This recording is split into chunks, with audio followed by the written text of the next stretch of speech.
What is up, ladies and gents? It is your friendly neighborhood BJJ podcaster, RAF ESPARZA, coming to you with another great installment of the Bullpen. I hope that you guys are excited. We are excited. It is finally here, the Craig Jones Invitational and ADCC week. And yes, everybody is stressed.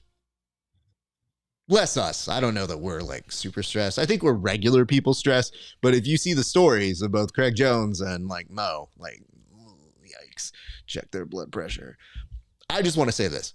We're very excited for both of these events. I know there's a lot of drama. So if you're here and you feel a certain way about one of them, that's totally good. Just remind yourself of one thing. We're all here to have fun. We're all fans of jiu-jitsu. There's no reason to ban people for zero reason. Though that does get happened a lot in this sport. So just don't be a dick, you guys. It's a nice world. There's no reason to hate anybody right now. But I think you're going to see some very intense emotions all around the world because guess what? A lot of people wait for this, and this is a premiere week for our athletes, and we will be doing our best. And yes, as a reminder, we are doing coverage out in Las Vegas. We'll get more to that here in just a second. But before we move on, I would like to say hello to a longtime friend of the show, our good friend and yours, Tim Freeman. Tim, how are you doing, sir? Hey, Raf, what's up? Man, it's here. I got my early check-in for Southwest tomorrow. I'm hopping on a plane, leaving Nashville for Las Vegas. I'm going to land. I'm going to find you, and we're going to set this baby on fire. I can't wait. Kevin, I want to see you too because I know you're going to cause some trouble. I like you, Kevin, but, man, the things that I hear about you, it's like I don't know what you're doing. Maybe there's like another Kevin that we have to get to know. But I think we're gonna find him this weekend. So I'm stoked for that too. Let's go. Yeah, okay. I mean, listen, he's just blurring the lines here like the great heel that he is. Kev, obviously jiu-jitsu sweetheart, the most popular man in all of jiu-jitsu. Kevin Sherrill, how are you doing, sir? I'm doing fantastic, man. You know, I'm just a messy bitch that loves drama. Here's what I will say, and I'm very clear about my thoughts on this.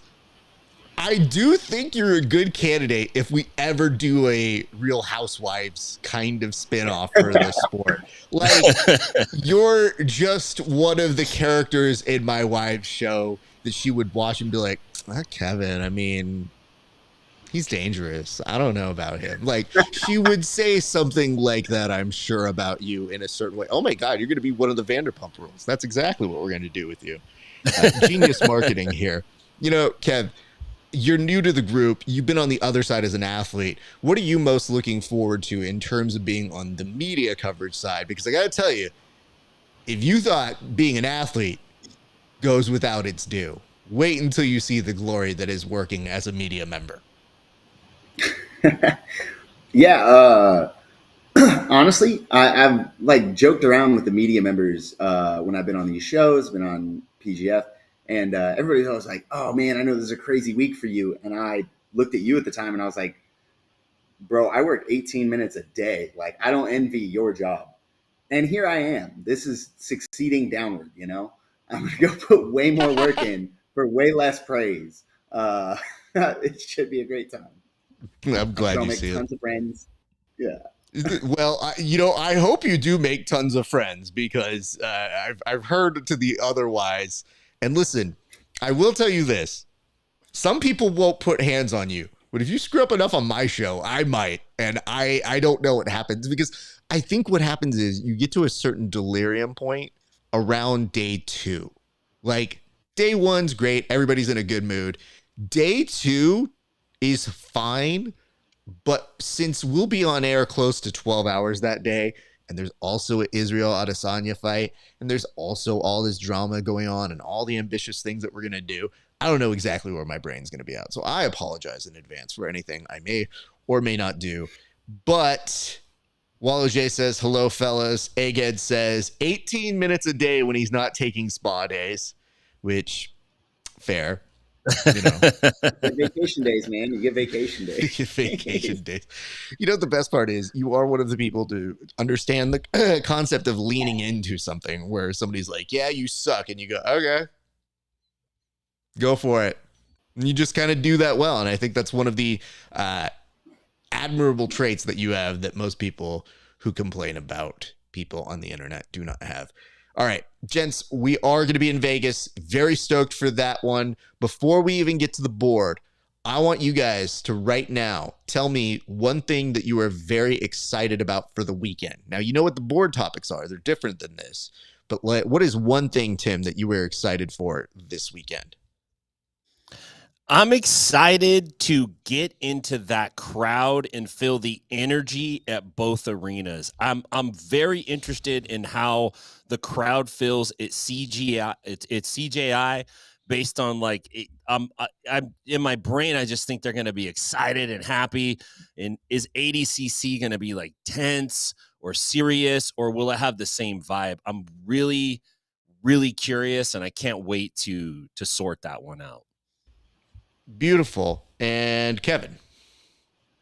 I'm genuinely excited to see like I know we've had like, because there are two shows, there's this idea that like ADCC or CJ, neither one is going to be like as deep as we've seen in the past, but jiu-jitsu is super deep. Like this is the most competitive it's ever been. I'm really interested to see like who steps up and makes a name for themselves, who is given this shot that maybe they were on the outside looking in. Maybe they just got the invite because someone fell out or whatever, and they go on a tear.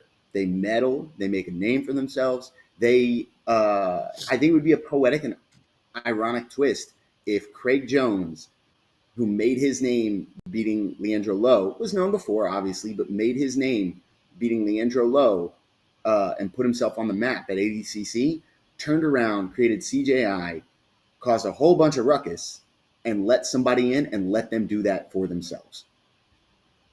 Very much so. So, and one of the board topics we have kind of gets to the heart of the underdog spirit, but we're actually going to transition to that right now. So looking at this, gentlemen, I'd love to ask for the topical first part of our show, if you wouldn't mind telling me a little bit about your latest predictions for the ADCC bracket. Now, here's the thing. The ADCC bracket doesn't actually get revealed until Friday night at like 7 p.m., which really means 8. And then they make everybody face off against each other. So I think that's how they learn who they're facing. They're told beforehand, allegedly. But they get brought out, they have the face off, and then they go. So I thought we would take this last opportunity to try and figure out any major predictions before anything gets leaked out or anybody says anything. I'm going to start with you on this one. Kevin, tell me a little bit about what it is you are predicting in terms of those brackets. So in terms of the brackets, without going line by line, I think Francisco Andre is the closest thing we have to a lock in his division. That's a really dangerous guy. It was very interesting seeing him at the last ADCC, where he was in the same corner of the bracket as, I believe, Kolabate and a couple other like massive names. And I was like, man, that right there is a semifinal, that corner of the bracket. I think Francisco Andre is a huge favorite. I think Kynan Dwarch is very dangerous, as far as he is one of those athletes that shows up for this event. I don't think anybody saw his final against Craig Jones going that way necessarily. They may have had Kynan locked in as a winner, but to have 11 stall calls, 9 stall calls, penalty points put against you, and just repeatedly. My dog's excited for ADCC. Sorry, guys. Your dog's like, no, I want to get my opinion in too here. I got things to say. Yeah, we have a fourth co-host tonight. Yeah, I think Kynan is one of those guys that shows up and does business. There are some guys in the bracket that I am hoping and believing will have the upset on his story and make a name for themselves. We all know who it is. But yeah, those are my two big ones that I'm like, those are two massive names, two very experienced competitors in this rule set, who just even if everyone was in the division, those had to be two of your favorites. Copy that. Tim, tell me a little bit about who you feel is going to get matched up, if at all, on these brackets.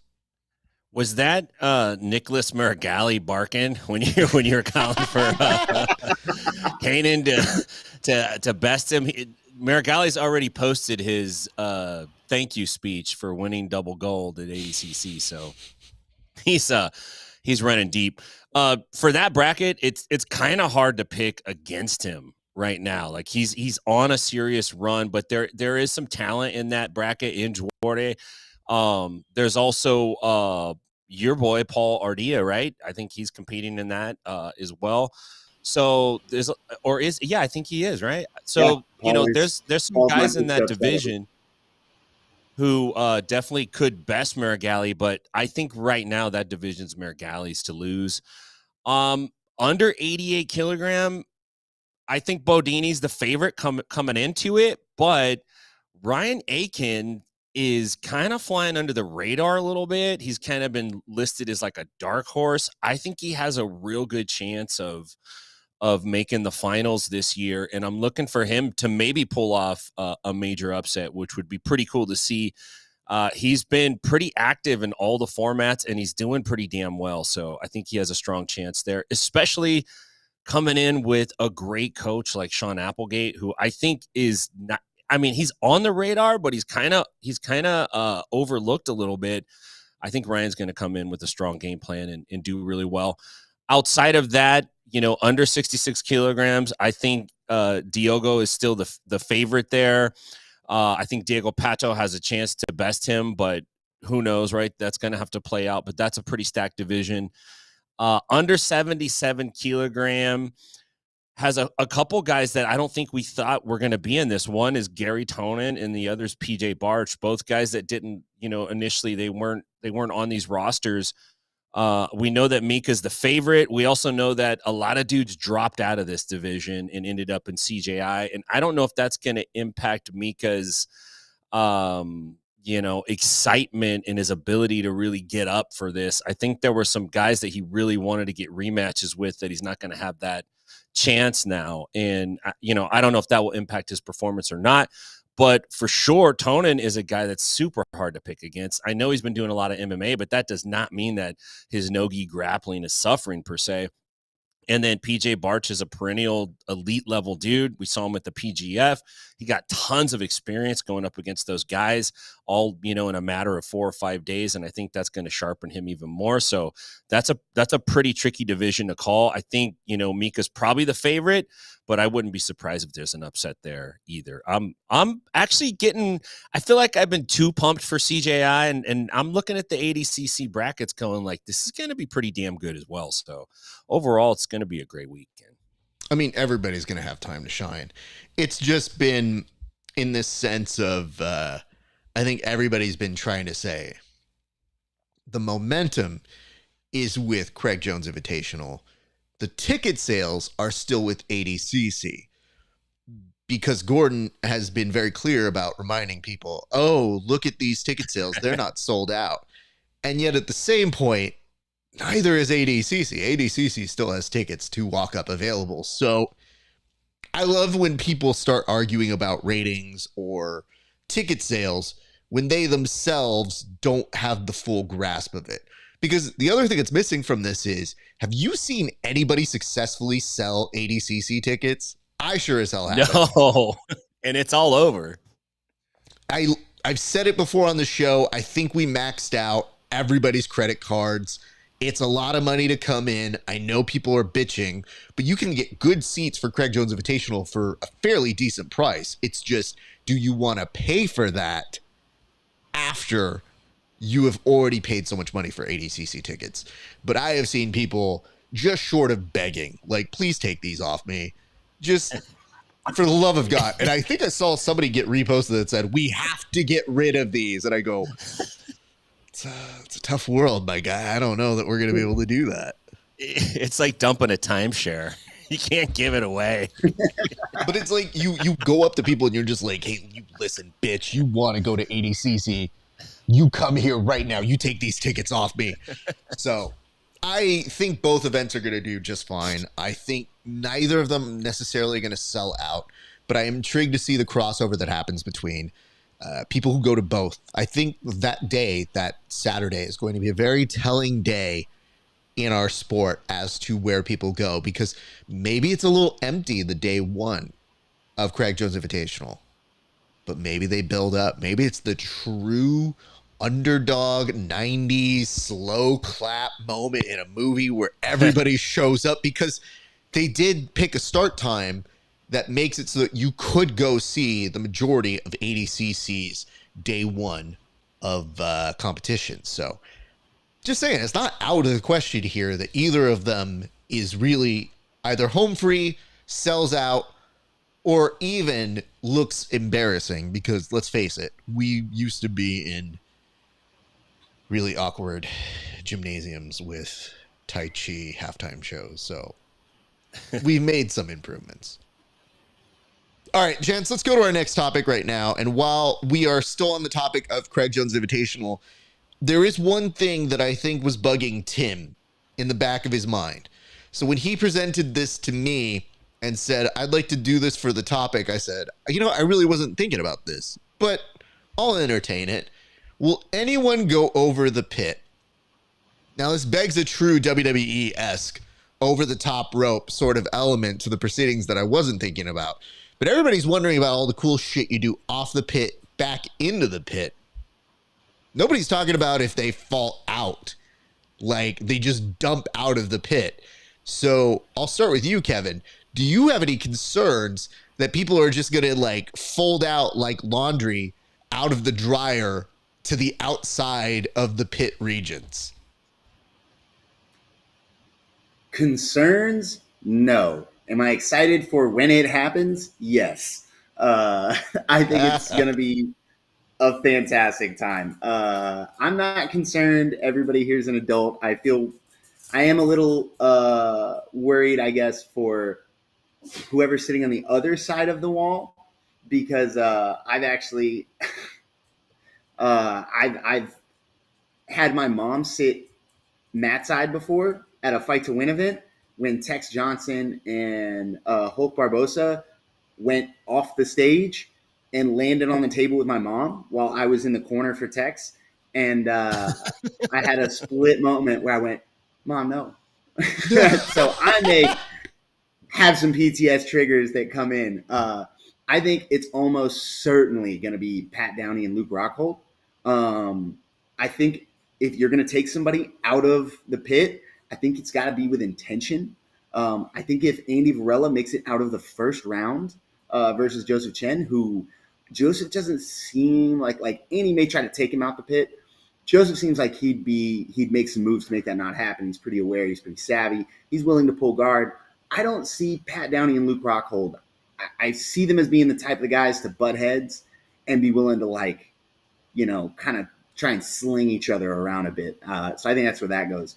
If Andy makes it past Joseph and gets in some later matches, I think we probably see Andy run some people out of the pit to send a message at some point. I think that's got to be some of the fun, right? Like, you go to a NASCAR event and you try to catch a wheel, you get to take it home. I think it's the same thing for jiu-jitsu. They land on you and you're like, sick. I get this black belt, right? He's going, hopping in the car. We're good. Cool. Awesome. Wait, is that what happens at NASCAR? Do you get to keep the wheel? No, absolutely not. I think you die. Wait, what the hell did that? Listen, I don't follow it enough. You could have fooled me here. And I was like, wait, is that a thing where like when they retire, they get the tire out? There's a guy who gives it to a kid who just like tumbles over with it. Yeah. It's just like Dale Earnhardt gave me that little bit of wheel one day, and I said I'm going to be a NASCAR driver. The Daily Stack. There's a wheel section in the arena. Well, the Daily Stack did make mention. He said splash zones are now a premium seat. So that is an interesting aspect. Tim, you prompted this question, so I have to entertain it. What are you concerned about? Or what is it that you're thinking is going to happen here? Well, what I'm thinking is whoever is the first dude to throw somebody out of the pit, is going to get like a 3 million view reel right out of the gate. They're going to get a huge bump. They're going to be a big winner just for doing that. And then I started thinking, like, can this actually happen? Like, are there guys that can do it? I think that Kevin makes a great point with Luke Rockhold and Pat Downey. For sure, you could see that happening. The other one, I could kind of foresee this. I could picture this. Is William Tackett. He's undersized for that division. All right. There's going to be some big dudes in that division. And he seems like he's going to try to break dance off that wall and do something flashy. And I wouldn't be surprised if João Rocha puts hands on him real hard and just encourages him over the sidewall. And I think it'll be a big boost. I think it'll be cool to watch. Whoever does it second is also, it's going to be cool. But the first one to do it, that's a big deal. If I was going to CJI, of course, I would want the $1 million, but my backup would be like, can I run a dude out of the pit? Maybe I could bait him up towards me and then do like a little throw by or something, but for sure, running someone out of the pit, it's $1 million move. Craig's got a bonus that. That should be a bonus. 100% it should be a bonus. Can I bring up something that I'm not sure people have thought about? You guys were mentioning it as like an add-on to the plan. For Andy Varela, I think it is the only plan. I am fairly confident in saying there is no meet in the middle Max Holloway moment from Andy Varela. I think it's the opposite. I think Andy Varela is pointing to the actual edge and going, meet me at the edge and let's see what happens. So, meet me over Andy there. does the thing where he calls right before you hit a homer, he calls for it. I know we talked about a wheel going off. Egghead says, if you catch a wheel, you die, which is actually accurate. Yeah. But I would point this out. Andy Varela is so committed to the fans. I think he takes that Babe Ruth point and lets like the audience member know, like, Ms. Sherrill, this is happening for you right here. This is coming your way. Which, by the way, I love that you slid that in. How many of these random weird gems that we don't purposely program here do we continue to find about you? How did your mom almost go and get squashed by two ginormous men? And we never talked about that. Yeah, I think Tex hit a wrestle up on him, on Barboza, and ran him off the stage. And my parents, I competed that night, and my parents were sitting at a table mat side. And if you watch the video of the stream, I'll send it to you. You can see my mom and my dad go as they careen out of the way, and Tex and Hulk land on their table. That is I'm awesome. glad that you have that footage. But if I were your parents, and it sounds like they're better people than me, I would have stopped endorsing the sport, supporting you. Like, that would be my last experience at jiu-jitsu. I would say, you know what, son, you made some weird choices in this life, but God bless, Godspeed. I won't be watching anymore. Nonetheless, gents, I think it's time we move to our next topic. Here we go.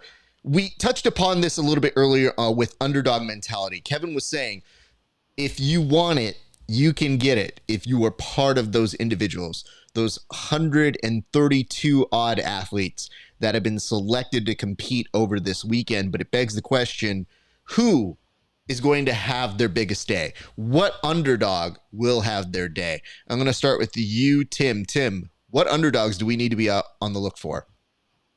Well, when I like to take you always put a positive spin on my negative topics. I love it so much. I really was looking at who's going to have the worst day. That was kind of the way I was. Hold on. Let me put this back on. I legitimately wasn't sure if it was a typo or a mistake. So when I read it, I just thought, oh, okay. Yeah. Who's going to be the biggest upset, or who's going to have like the showcase moment?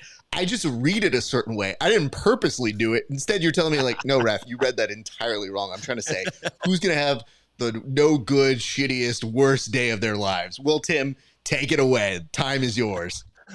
Well, for CJI, there's going to be 14 of them. Legitimately, like anybody that doesn't walk away with that $1 million is going to be pretty damn upset about it.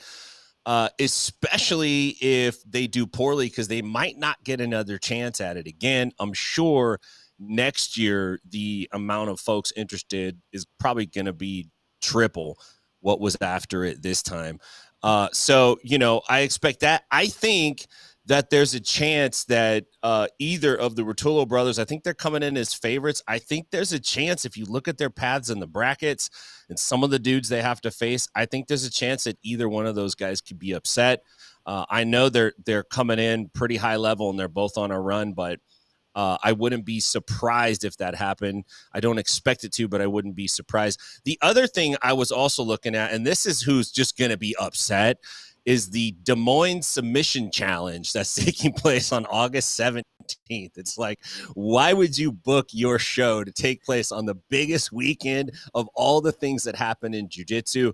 But good luck to them, and good luck to all the other things that are going on that day in the jiu-jitsu world, because I don't think anyone else is going to pay attention. I think people are only going to be focused on this and this solely. So yeah, I like the way you spun it. I tried to spin it back just a little bit to make it a little bit more, I don't know. Tim, I don't think that any of this is purposeful spin. I'm not the ridiculous optimist of the group, and if so, read the group chat again. Rap's like, don't make me the optimist. No, I think anybody who hears this, who knows me, goes, what the fuck is happening? Is Raph having a face turn? No, I just read what I read and I go, okay, well, I don't get it, but I'll get it when I get it. And then, if I have questions, I send notes to you guys. So, okay, Kevin, let's indulge his prompt here. Who's going to have a shitty day? There you go. Kevin Sherrill, your time. I'll answer both versions. The two-face coin of this question.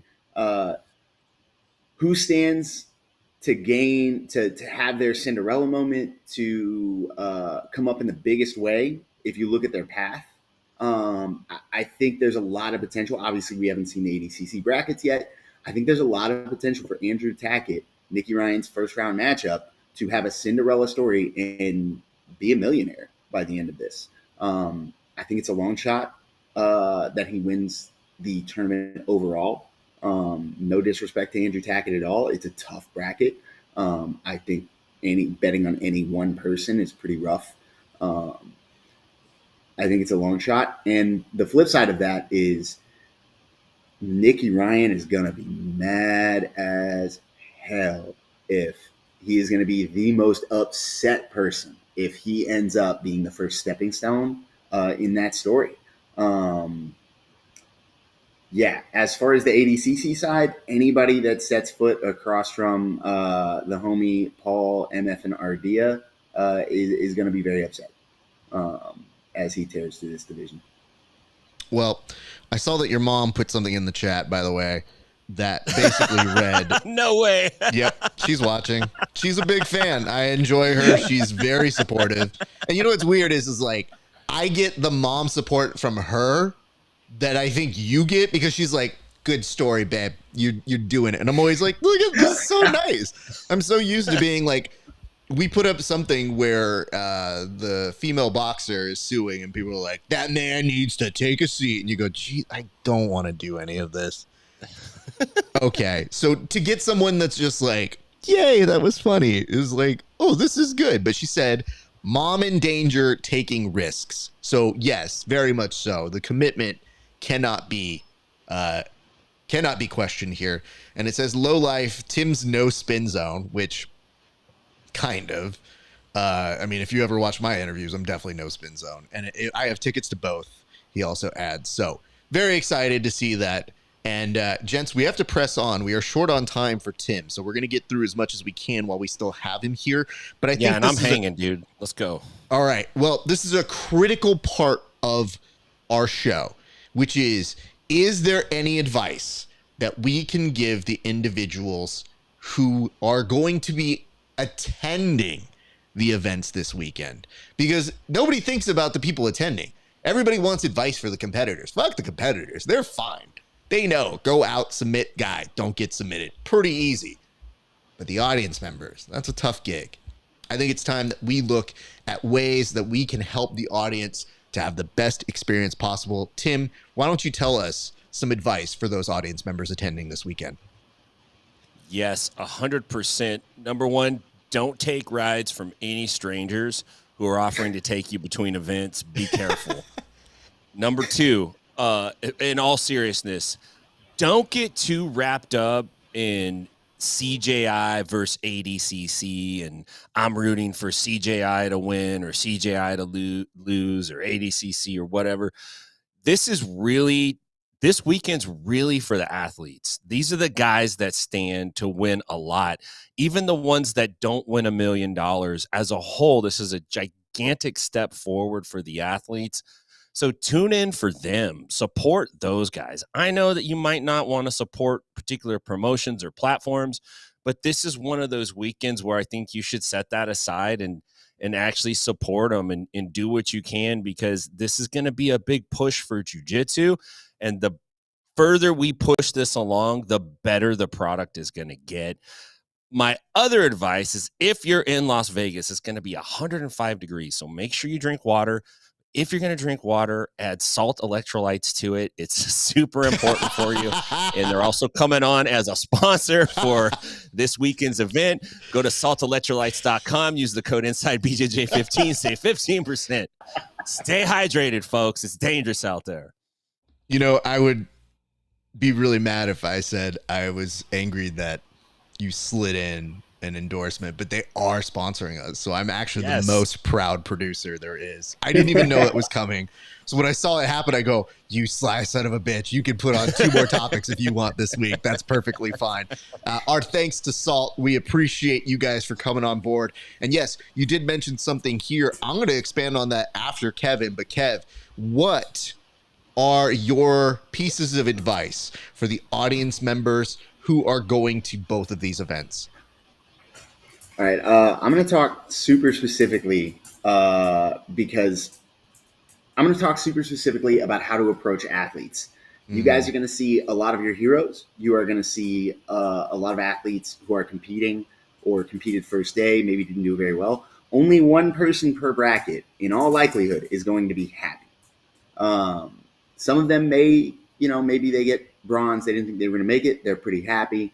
Some of them may be pretty upbeat. You don't really know, but you can assume. I think it's safer to assume than not they're going to be unhappy. So as an athlete that's been on that side, that has had rough performances and still had to shake hands with people and talk to folks and still try and be approachable, I'm going to talk to you guys about how to approach these dudes. When you see, Hanato Canuto walking around, or whatever. He's actually an easy one. He's super nice.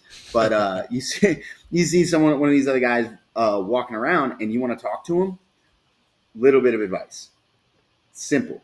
One, you tell them positive things. I liked your performance. I like you as an athlete. All the good stuff. Hey, man, I've been watching forever. I'm a fan. I'm a friend. If it's true, don't, BS people. If it's not true, maybe just don't walk up to them. If you have advice or questions about what they did in their matches and their performance, hey man, why didn't you pull guard? Hey man, why didn't you wrestle it out? Just skip those. Just skip them. They are going to have been asking themselves those same questions.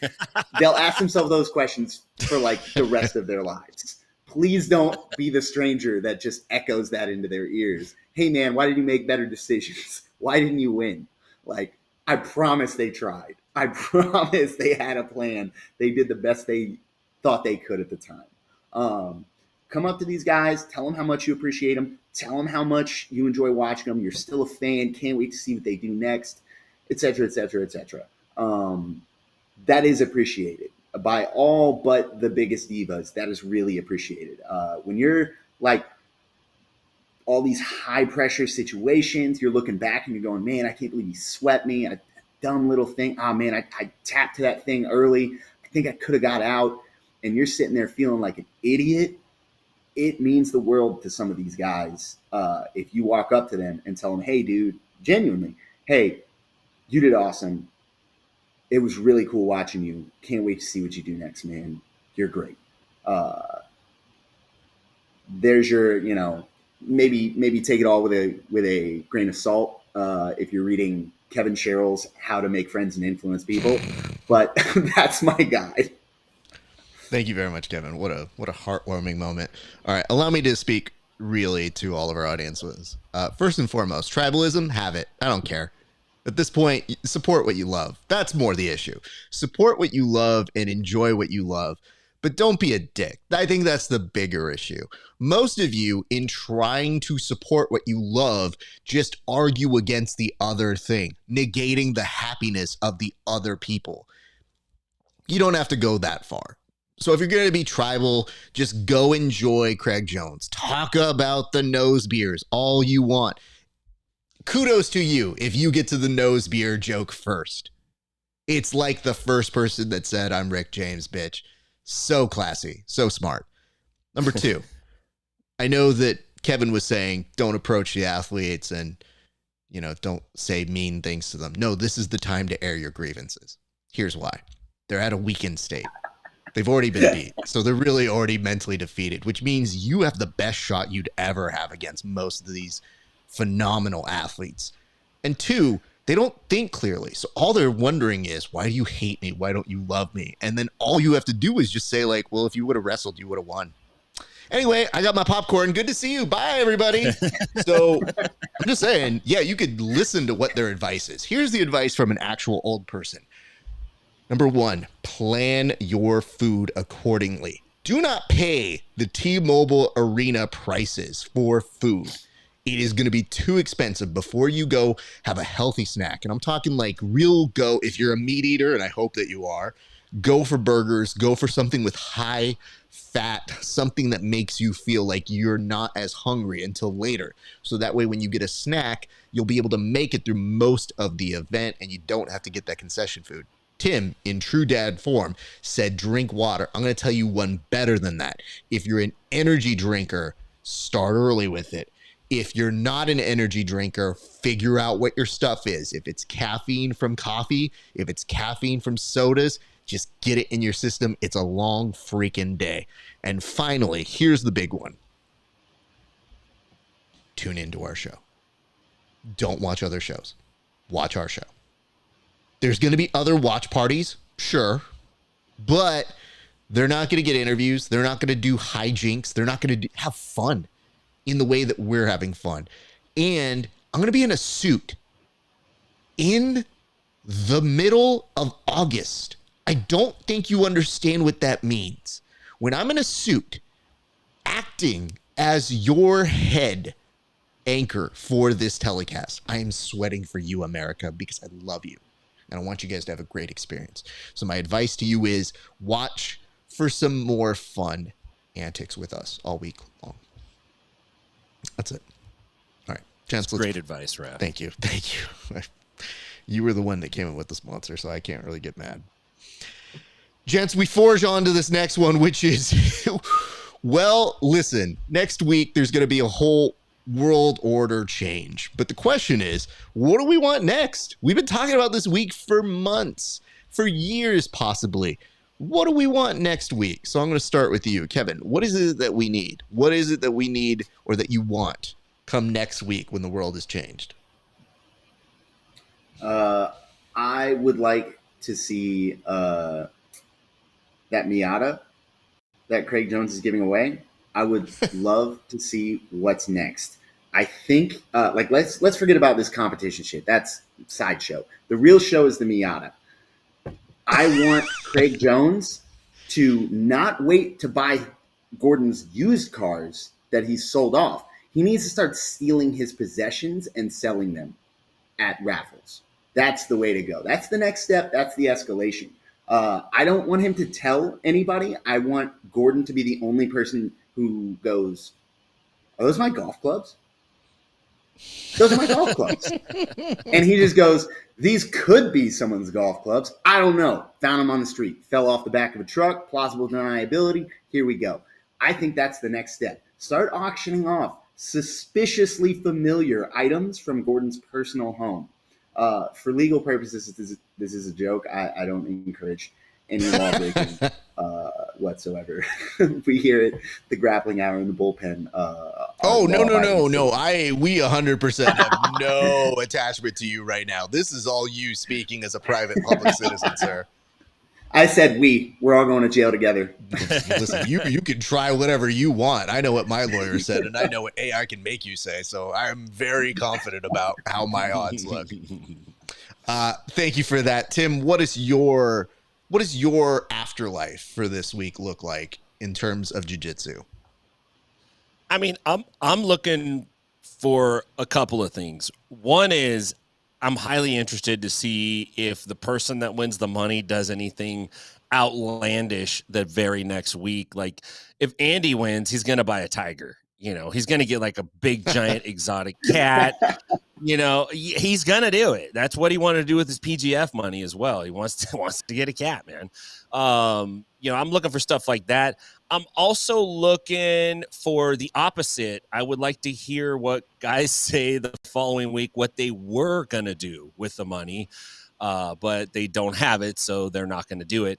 That would be cool to hear as well. The other thing, like for real though, is I'm kind of interested in what the PGF comes up with next, because that's kind of the next big event on the horizon. And I imagine they got something cooking. They seem to be like awfully quiet right now. You haven't heard very much out of them. And, you know, they're always got something going. So I want to get a whiff of what's going on over there, start setting my sights on that, and kind of see how this weekend has, if at all, impacted what they're going to do for season 7 in terms of promotion and monetary prizes or whatever. So I'm looking forward to seeing all that's going to come out of it. Well, I mean, it's not going to be very long that you have to wait, because they have a qualifier that happens the very next weekend. So yeah, this isn't a very far off thing. This is all coming together very quickly. I think the thing that I would impress upon you guys in terms of what's next, if you're really smart, what you should do is figure out all the people who didn't win, because I know that was alluded to here, and I think you can hit them up for privates. Because listen, if you thought you were going to win $1 million, I'm pretty sure most of these guys are going to be like, oh shit, I thought life was going to be different. They're probably going to discount their private rates. So get in on that. Good upside. Ask for a good deal. Buy multiples and support your local athletes. Because you're either coming home with $10,000. And as Adam Bradley mentioned, guess what? He's already spent that in preparation for this tournament, and he has no problem with that.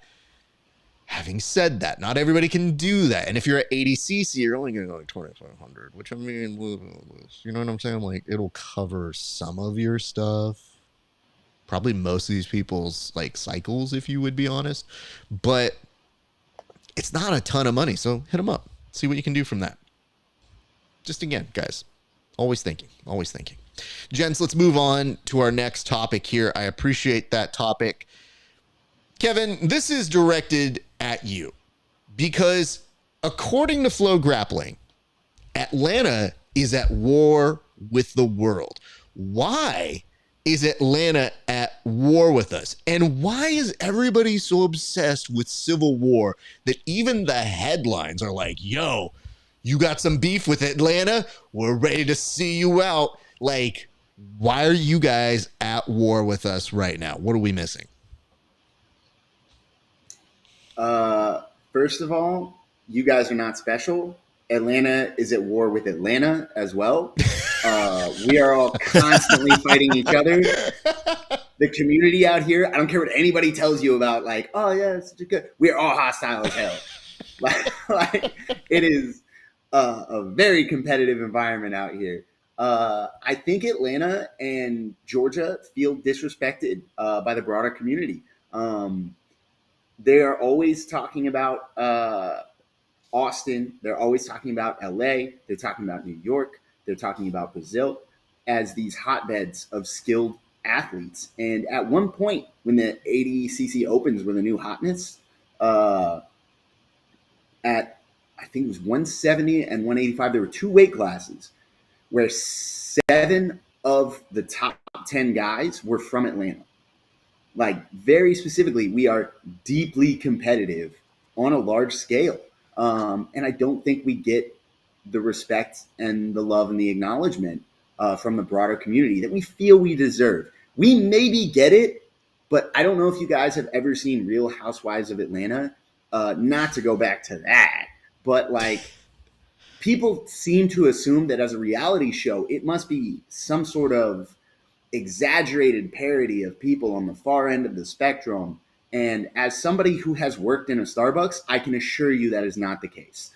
That is your average Atlanta resident right there. All that attitude, all that chip on the shoulder, all that gumption, that is inherent in our culture. Atlanta thinks we're better than you, and most of us would like a chance to prove it. Okay. Well, we're, again, learning a lot. Did not know you worked at Starbucks, so that's going to help for this weekend when we send you on runs. Number two, I like the fact that you name dropped Los Angeles. Like, you don't have somebody who's from there on this call. Okay. Anybody can get it. That's fine. That's fine. I have no issue with that. I feel pretty good about our odds here. And you know what? I feel pretty good about calling some friends from Atlanta, too, if I do get into trouble. I know they got my back, too. They will answer the phone. Your own team. I know I could make one phone call, and I would be well supported here. This is very easy. Now that I'm thinking about it, my odds are pretty good here. In about 20 minutes, I'm going to be getting my ass beat. So yeah, no, this is exactly what I want. This is great. Tim, I guess the question I have for you is, what say Nashville in all this? Because does Nashville have anything here? He was saying, oh, Atlanta felt disrespected. People don't mention Atlanta. Nobody's mentioning Nashville. So what does Nashville have to say, sir? Well, I don't think Nashville feels disrespected. Nashville actually has a pretty cool jiu-jitsu scene here. And for the most part, everybody gets along pretty well, especially in the no-gi side. We cross-train a lot, and there's a lot of talented dudes coming out of this area. The grappling's getting pretty good out here, man. Actually, it's not, I wouldn't say it's Atlanta. Obviously, it's not Austin or LA, but it's definitely on the up, and it's growing all the time. There's lots of people moving here, and there's lots of people who move here who do jiu-jitsu, and so it's adding to the jiu-jitsu scene out here, and there's a lot of cross-pollination of techniques. So it's actually pretty cool. I felt like California was way more like, I'm in this crew and they're in that crew, and these guys don't train with those guys, and these guys can only do those guys on Sundays, but not those guys on Tuesdays. And this place you could wear the blue one, but not the green one. It was just like too crazy out here. It's just, we just want to train, man. They're hungry for it. So it just informs me you're not used to gangs. So like, it's just normal with gangs. You can't go certain places. You can't wear certain colors. It's fine. I get it. As someone who's been in 9 different gangs, it's very difficult. But what I would tell you is, you know, a lot of people read that headline a certain way. I read it in one particular way, which was, I have beef with Atlanta. I don't know if you guys know this, but I work in entertainment, and Atlanta be taking all of our jobs right now. So if anybody's got beef, it is non-jiu-jitsu related beef. One of my shows I worked on, literally yesterday, has gone to Atlanta, and I was part of the original crew, and they literally had everybody be like, welcome, 500th episode. And I go, those sons of bitches. Look at them. I'll get you, Atlanta. So I don't know that I'm on Atlanta's side, at least on the jiu-jitsu front. They haven't really done anything to me to front me on that side. Jake is somewhere right now saying this man is dropping facts. Screw all those guys from Atlanta taking our jobs. Listen, dude, I get it now. You know what? I suddenly hate Mexicans coming over here. I was thinking about it now. I'm like, man, they are taking our jobs. Except, wait, I'm Mexican. I should be taking someone else's job. I'm going to think about that one further. All right, gents, we're going to move on to our final little bullet here before we get to the gallery, which is, Tim, you always bless us. You bless the chat with a fight every week. And I look forward to it. And I have to admit, it crossed my path, but I totally forgot about it. I was in a mode of like, oh, we'll see what happens this week. I think this might be the fight. And then I just put it out into the world, and it came back to me. Thus, I know it must be true. Beautiful. Do you mind walking us through this, sir? Not at all. I can't remember the... Oh, no, hold on. It's a different fight. That was last week's fight. I'll Hold walk up. you back through that one, though. That was I highly mean, entertaining. Absolutely. It just makes me mad. All right, you guys are going to see me fix this on the fly. Here we go. 3, 2, 1. You're going to see it drop in right now. Yes. All right. So I don't know what event this is, but the dude in the cap is in the hat is about to get smashed by the bald dude right there. So if we can roll it back, Yeah, absolutely. these guys are beefing.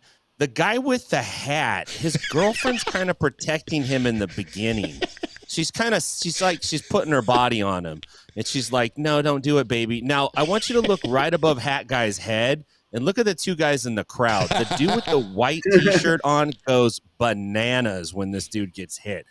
So there's always a spilled drink. So the drink goes flying. And now bald dude's throwing hands with his sunglasses on his head, drops him. If you knock a guy out while you have sunglasses on top of your head, that's a G move. Like, that's a pretty high level move. I think he lost him in the scuffle, though. So I have some notes and comments and thoughts on this. Yes. The first of which was when I initially saw this pop up. Okay, stay right here. Everybody take a moment. Did part of you not think that Fat Tito Ortiz was somehow involved here? Like, I had a moment where I was like, is that Tito Ortiz? And I saw it said Ortiz on the thing, and I go, what is this? Now, number 2, the dude wearing a hat. Is he or is he not a member of New Kids on the Block? Because it really did make me question things here. 3. That's Donnie Wahlberg. What'd you say about my mother? Okay, we can sell this right now, son. And then look at her. You mentioned about her putting herself in the middle of the scuffle and adding protection. I'm going to go one further. She's even making sure the drink is safe at a distance away from their bodies.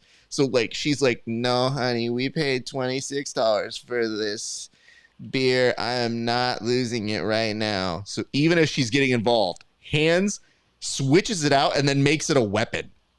Like, I have to tell you, she definitely gets MVP here. Now, you talk a little bit about everybody else. Let's talk about the supporting players. Look out to the far right-hand side. The Afro, walking away. Not interested.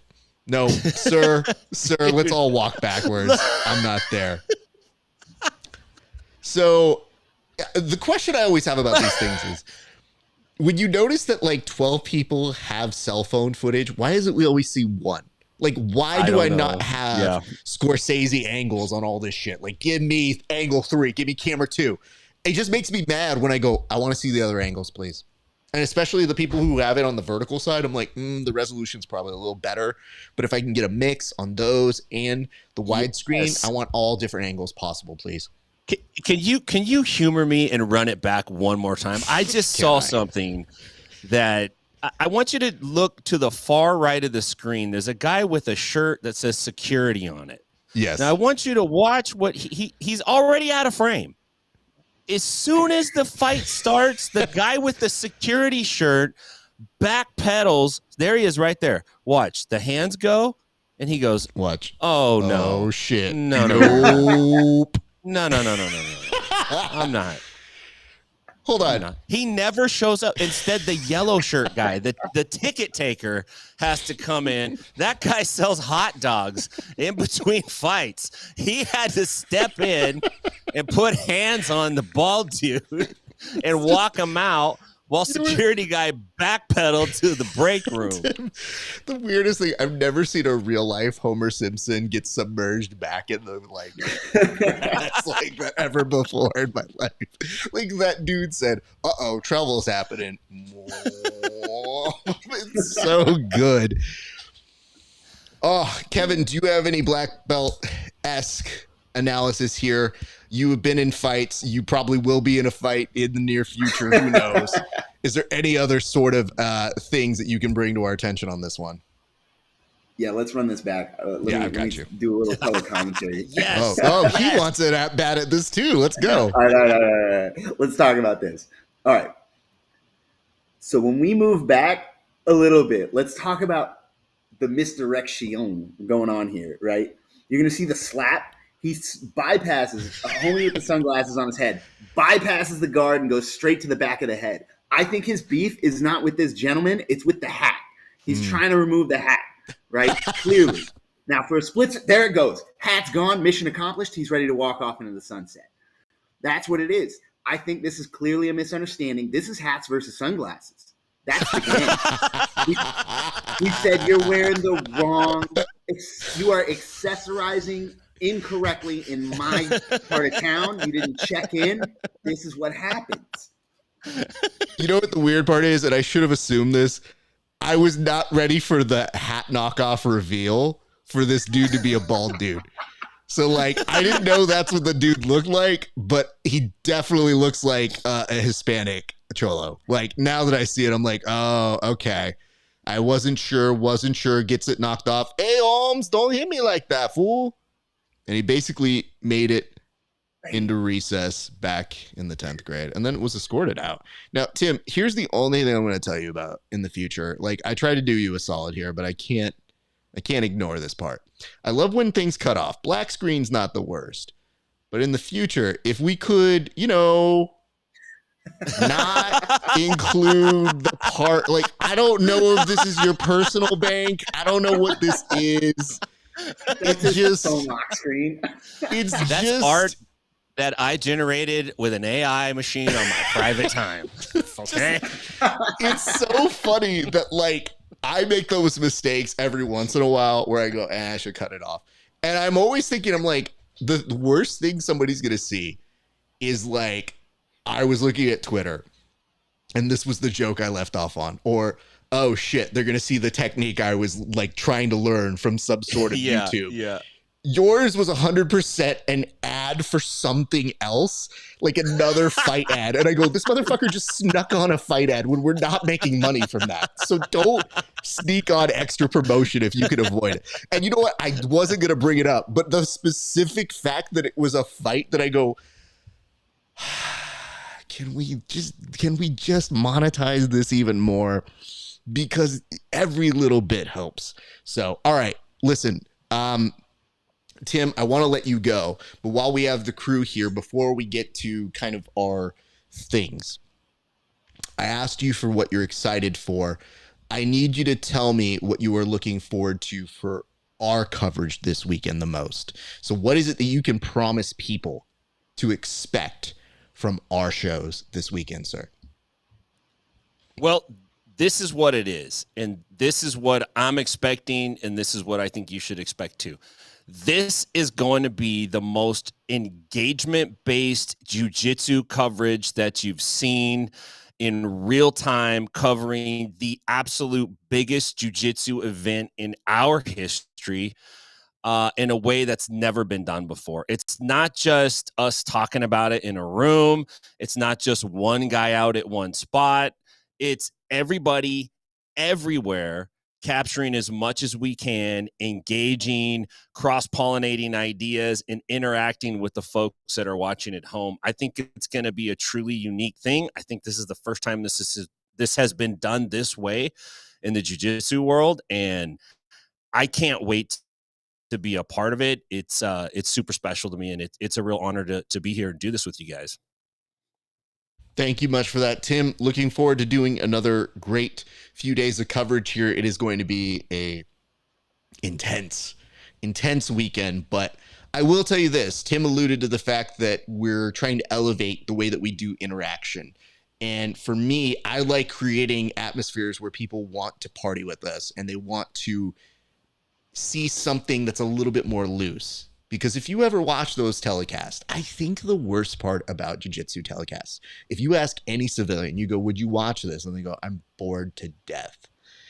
And it just opens a little bit of a window where I say, well, what can we do to try to make it a little bit more fun? So we've come up with ideas. We've been brainstorming. We got a big group together, and we had a kickoff call. And I meant to get a screenshot of it just to thank those people a little bit later, but the team that we are assembling here is incredible. Many shows have them. We're lucky enough to have them join us on our team. So I'm very, very happy about that. I got a screenshot. I'll send it to you. Oh my God. Thank you. I'm so glad you did that. I'm mad that I didn't do that. And Kevin, what is it that you are looking forward to, and what is it that you think people can expect to see from us? I'm really looking forward to being part of a historic event, right? Like we very rarely get to know in advance this is going to be a historic moment. Um, there's been a handful of times in my life personally where I've gotten to experience that, and it's been really cool. You know in advance you're walking into it, and it's surreal. And I think everybody that goes to ADCC and CGI this weekend, everybody that watches from home with your friends, everybody that shares this with the community, and your training partners and your teammates, needs to take a moment and appreciate that. For us personally, I am so excited to try and do a great job, make a bunch of friends, and do a great, clean, professional work, and still end up in some insane drama, probably escorted out of CJI, Oh, maybe in a God, no, personal no. beef Please don't. with some random guy. Like, Yes. I have no idea, man. I don't do this thing. It just happens. So I'm excited to see what pops off. I would be blown away if I didn't get to be just a spectator to all this like pre-written, implanted drama that's going to happen for sure. Like this is a high pressure, literally $1 million on the line event in CJI. ADCC has never been anything but dramatic. I would love to be just a spectator, but I am so excited to find out like how this all goes down and what twists and turns we didn't see coming. There's gonna be some. Absolutely. Gentlemen, we're going to release Tim here, and then I'm going to close this up. But I do want to say thank you in advance, both of you guys, for your contributions. Tim, you are my co-partner in on all this. If you didn't say yes, we weren't going to do this. Like, it would have stopped right then and there. But to me, to be able to do an extension of the Fight Companion, but now to have more resources, now to really scale it up and go for the ambitious stuff, because we learned at PGF, people don't know what they want yet. You kind of have to show them. And I think the biggest benefit was we had the ability to show them what a sports center looked like, what a highlight show looked like, what a chat show about these topical issues looks like. So to me, I got excited, I got motivated, and I said, let's go further. And we're swinging big. I'm stoked about it. I know that a lot of it's going to land, and the stuff that doesn't land, I really don't give a shit at, because most people aren't trying. So I want to contribute to something even big and better. So I will say this, Tim, Kevin, welcome to the team. You've been doing great. We want to see you out there, and I think we have the right two individuals to be partnering with me. And what I'm really glad about is, Kevin, you'll get to experience what it's like to be next to the people as we do this. The remotes are very fun, but there's nothing like doing this in person when we combine forces. So I think you'll get to experience what that camaraderie feels like. And so anyway, Tim, get out of here. Kevin, I'll talk to you off air in a second. I appreciate you both. And I'm going to go ahead and close this bitch up. But welcome and appreciation to both of you guys, Tim and Kevin. See you guys soon. All right, ladies and gents, before we sign off, last kind of moments here.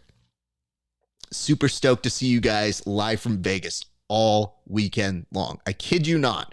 I will be on air for close to 25 hours. If you think that's too long to be with me, you would be right. So you can come in and out, but I would prefer if you hang with us for the whole show, because guess what?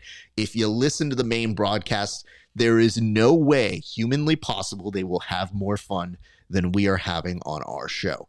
We will make sure that we entertain you, we inform you, and every so often we laugh at ourselves and the absurdity of our crazy sport in the biggest week of its entire television existence. So very, very excited about that.